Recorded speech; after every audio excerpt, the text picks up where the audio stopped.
Good morning students. सो आज की class में हम जो रिमेनिंग पोर्शन था क्लास 8 का जो चैप्टर फर्स्ट था क्रॉप प्रोडक्शन एंड मैनेजमेंट, उसका रिमेनिंग पोर्शन को हम फिनिश करेंगे।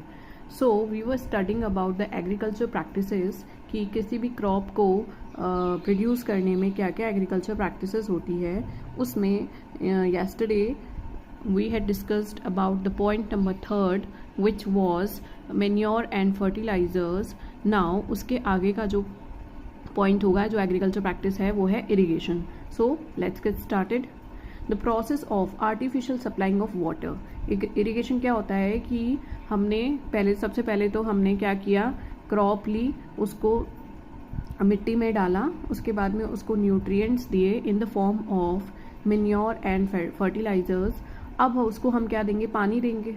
तो पानी कैसे देंगे हम, बारिश तो होगी नहीं, हर टाइम बारिश होती नहीं है, तो हमको उसको पानी देने का जो आर्टिफिशियल सप्लाई देना पड़ेगा ना पानी का, हम जो खुद से हम पानी देते हैं, सप्लाई करते हैं पानी to the crop at different intervals मतलब डिफरेंट टाइम पर, उसको हम बोलते हैं इरिगेशन।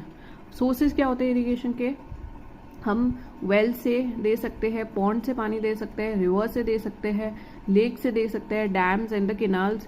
ये सारे के सारे क्या होते हैं, सोर्सेज होते हैं जहाँ पे पानी अवेलेबल होता है, और यहाँ से पानी हम क्या करते हैं, सप्लाई करते हैं हमारी क्रॉप को। Now what are the methods of irrigation? There are 2 methods of irrigation. First is the traditional method, जो कि पुराना मेथड बोलते हैं जिसको, और सेकेंड है हमारा मॉडर्न मेथड, जो कि आज के ज़माने का मेथड होता है। सो सबसे पहले हम डिस्कस करेंगे about the traditional method. Traditional method क्या होता है कि वाटर जो कि अवेलेबल होता है लेक्स में, वेल्स में, कैनाल्स में, उसको हम लोग लिफ्ट अप करते हैं, यानी कि पानी खींचते हैं पंप से, या तो पंप से करेंगे या कैटल से करेंगे। कैटल मतलब काऊ या बफेलो, उनसे, या फिर ह्यूमन लेबर मतलब हम लोग खुद करेंगे। लिफ्ट अप करेंगे मतलब पानी खींचेंगे और उसको फिर फील्ड में डालेंगे, फील्ड मतलब खेतों में डालेंगे। ठीक है, ये जो होती है सारी ट्रेडिशनल मेथड। इसमें क्या होता है कि जो वेरियस ट्रेडिशनल वेज है उसमें कौन कौन से है, मोट, चेन पंप, देखली एंड राहत। इन सब के जो डायग्राम्स है वो आपके बुक में है। ये आपको नाम से समझ में नहीं आएंगे, इसके लिए आपको आपकी बुक देखनी पड़ेगी। बुक में जाके आप जब इनके पिक्चर्स देखेंगे तो आपको ये समझ में आ जाएंगे, ओके, कि ये क्या होते हैं, चेन पंप, देखली, राहत क्या होते हैं। ये मेथड जो होता है ट्रेडिशनल मेथड, ये बहुत चीपर होता है और लेस एफिशिएंट होता है। इतना ज़्यादा एफिशिएंट नहीं होता है ये, और बहुत ज़्यादा इसमें खर्चा नहीं होता है, ये चीपर होता है।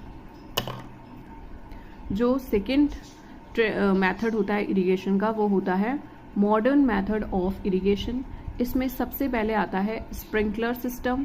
इसमें क्या होता है कि ये बहुत ज़्यादा, जहाँ पे लैंड अनइवन होती है, कहीं से ऊपर कहीं से समतल नहीं होती है, वहाँ पे ये मेथड यूज़ किया जाता है। ठीक है, और जहाँ पे सफिशिएंट वाटर अवेलेबल नहीं होता है वहाँ पे यूज़ किया जाता है। इसमें परपेंडिकुलर पाइप्स होते हैं जिनमें कि रोटेटिंग नोजल रखे हुए होते हैं। ठीक है, और ये मेन पाइपलाइन से जुड़ा हुआ होता है।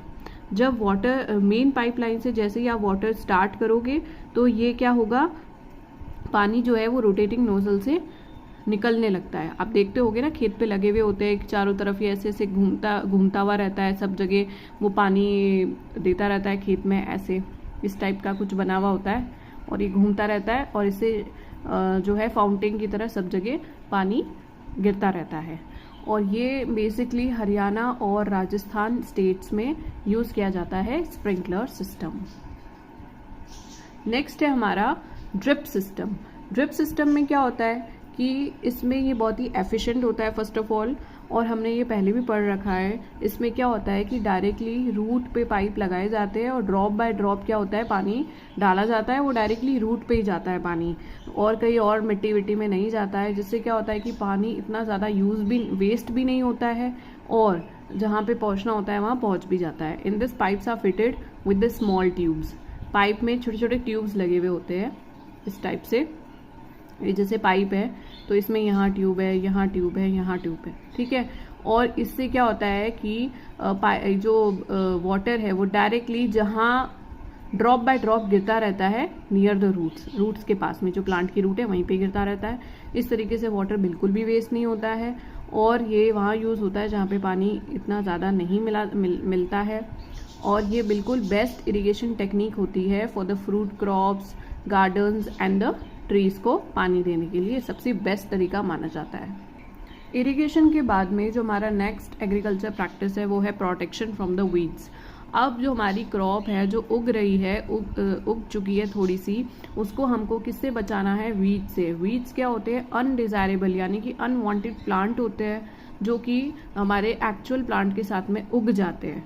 ओके, उसको हम वीड्स बोलते हैं, और इस वीड्स के रिमूवल को हम बोलते हैं वीडिंग।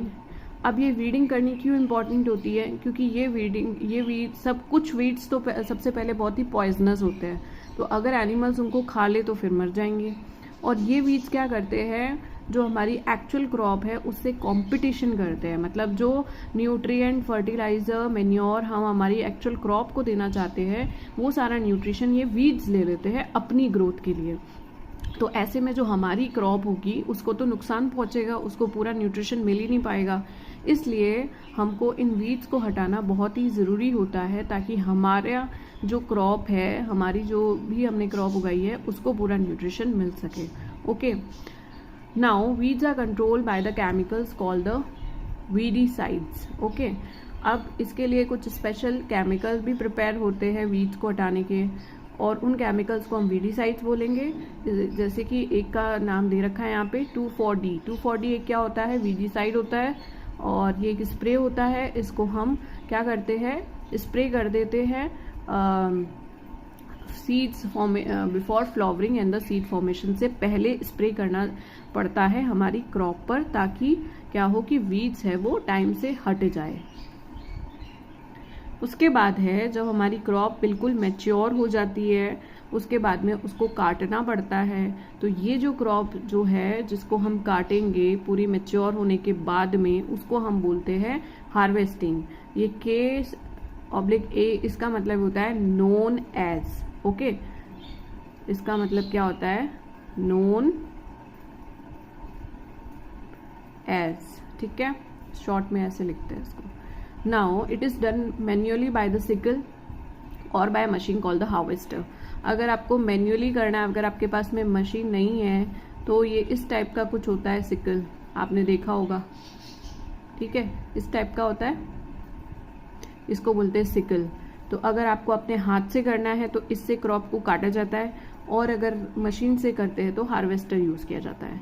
नेक्स्ट है, उसके बाद में हमारी क्रॉप हमारे पास में आ गई, अब हम इसकी थ्रैशिंग करेंगे। थ्रैशिंग क्या होता है कि जो ग्रेन सीड्स है उसको हम सेपरेट करते हैं फ्रॉम द शाफ्ट से। शाफ्ट क्या होता है कि भूसा होता है। अब सीड्स को भूसे से जो अलग करा जाता है उसको हम थ्रैशिंग कहते हैं। नाउ ये है, अगर मशीन से अगर हम थ्रैशिंग करेंगे तो उस मशीन को बोलते हैं कंबाइन। ये कंबाइन जो है हार्वेस्टर का काम भी करेगी और थ्रेशर का काम भी करेगी। हार्वेस्टर मतलब ये कटिंग भी कर सकती है या फिर थ्रेशर का काम भी कर सकती है, यानी कि क्रॉप को शाफ्ट से अलग भी करने का काम भी करती है कंबाइन वाली मशीन, ठीक है। अब इसके बाद में कुछ लोग विनोइंग भी करते हैं। उसके बाद में ग्रेन और शाफ्ट का जो मिक्सचर होता है, मतलब आपने देखा होगा, पहले भी पढ़ रखा है आपने, इसमें क्या होता है कि हाइट से ग्रेन को गिराते हैं, इससे जो हेवियर ग्रेन है वो तो नीचे ग्राउंड पे गिर जाता है, और जो लाइटर शाफ होता है, लाइट वेट का शाफ होता है, भूसा होता है, वो हवा से उड़ जाता है। इस प्रोसेस को बोलते हैं हम विनोइंग। अब हमारे पास में सीड्स आ गए हैं, अब उसका होगा स्टोरेज। स्टोरेज को क्या करते हैं कि स्टोरेज को मॉइस्चर से जो हमारे सीड्स होते हैं उसको बिल्कुल ड्राई हालत में हमको स्टोर करना पड़ता है। अगर वो बिल्कुल मॉइस्ट हो जाते हैं या उनमें थोड़ी नमी आ जाती है तो पूरी जो सीड्स है वो खराब हो जाती है।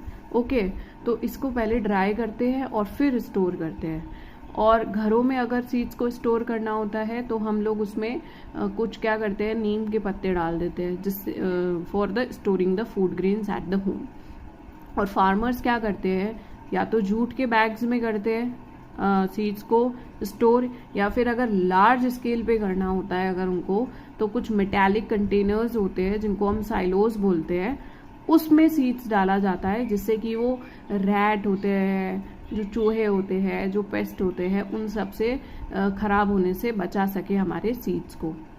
उसके अलावा उसके बाद में जो कुछ फूड है जो हमें एनिमल से मिलता है, वो कौन कौन सा फूड होता है, हमको एनिमल से क्या क्या फूड मिलता है, milk, meat, eggs, chicken, these all are the things that we get from the animals. Okay, now इसके बाद में एक टॉपिक है जो आपकी बुक में है, वो है animal husbandry. Now what is that? Animal husbandry क्या होती है कि that branch of the agriculture that deals with the feeding, caring and breeding of the domestic animals. Okay, उसको फीड कराते हैं, उनकी एनिमल्स को फीड कराया जाता है, खाना दिया जाता है, उनकी केयर करी जाती है और उनको बड़ा किया जाता है डोमेस्टिक एनिमल्स को, उसको बोला जाता है animal husbandry. Okay, so this was all about this chapter. For more such notes, you can subscribe to my channel, which is Science Simplified Notes. Till then, keep learning and all the best. Bye bye.